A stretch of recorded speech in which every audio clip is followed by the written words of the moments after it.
दोडका खायचा म्हटला की कंटाळा येऊन जातो. तर अशा जर पद्धतीने तुम्ही दोडक्याचा ठेचा जर केला ना, तर खरंच खूप छान आणि आवडीने खाशाल. तर चला पटकन सुरुवात करूया. नमस्कार, मी पूजा आणि पूजाचं किचनमध्ये तुमचे सगळ्यांचे खूप खूप मनापासून स्वागत. इथे मी लहान मोठ्या आकाराचे 2 दोडके घेतलेले आहे.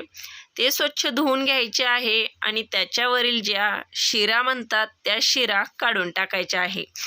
तर हे दोडक्याच्या शिरा आपल्याला काढायच्याच आहे. त्या पटकन शिजल्या जात नाही आणि दाताखाली पण पटकन चावल्या जात नाही.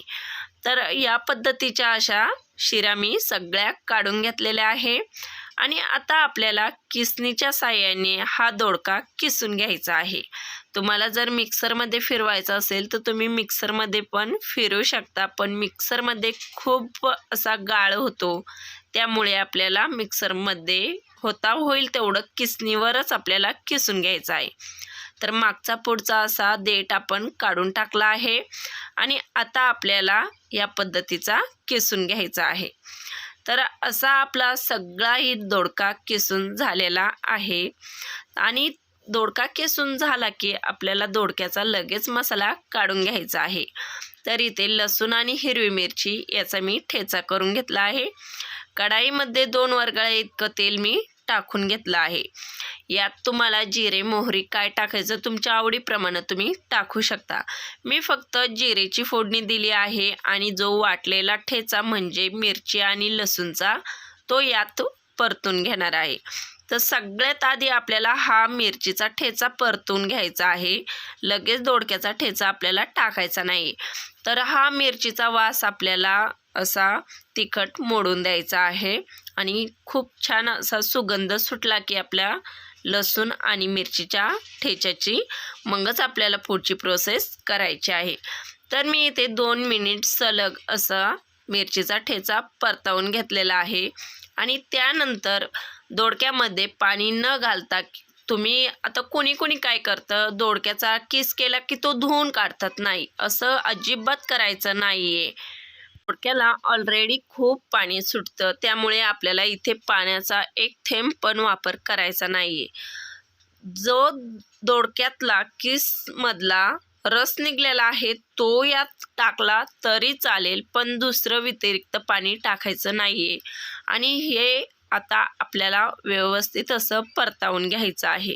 तर तुम्ही बघू शकता मी किती वेळ असा मिरचीमध्ये परतावून घेतलेला आहे. यानंतर आपल्याला गॅस कमी करायचा आहे. फुल गॅसवर दोडक्याची भाजी करायची नाही आहे, नाहीतर पटकन असा आपला दोडका खालून करपला जाईल. तर असा जर दोडका केला ना, हा दोडका असा किसलेला गोड लागतो खायला. त्यामुळे इथं मिरचीचं प्रमाण थोडं वाढवायचं आहे. म्हणजे खूप तिखट पण नाही आणि खूप असा पांचट पण नाही करायचा आपल्याला. थोडासा तिखट केला ना तर खायला म्हणजे खूप तिखट नाही, एकदम मापात असा. तर असा दोडका आपला परतला की आपल्याला त्यात शेंगदाण्याचा कूट पण टाकून घ्यायचा आहे. तुम्हाला जर दोडक्यावर झाकण ठेवून शिजवायचा असेल ना तर तुम्ही ती प्रोसेस करू शकता. पण मला तर असं वाटतं दोडक्याचा जो किस आहे ना त्याला काही गरज नाही झाकण ठेवायची. चवीप्रमाणे वरून मीठ टाकून घ्यायचं आहे. मीठ टाकून झाले की पुन्हा आपली दोडक्याची भाजी मस्त मिक्स करून घ्यायची आहे. तर अशी दोडक्याची रेसिपी तुम्ही नक्की करून बघा, तुम्हाला खूप आवडेल.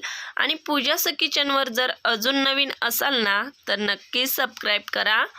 शेजारीच घंटी आहे त्याच्यावरही क्लिक करा आणि तुमच्या नातेवाईकांना मित्रमैत्रिणींना ही रेसिपी नक्की सेंड करा, म्हणजे शेअर करा.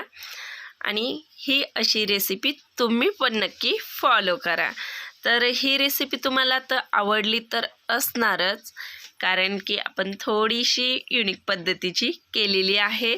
अशाच मराठमोळी रेसिपी जर तुम्हाला आवडत असेल ना तर पूजाचं किचनला सर्च करा किंवा बॅक जाऊन तुम्ही बघू शकता. तर खरंच खूप छान झालेली आहे आपली दोडक्याची भाजी. तर चला एक घास खाऊन बघूया.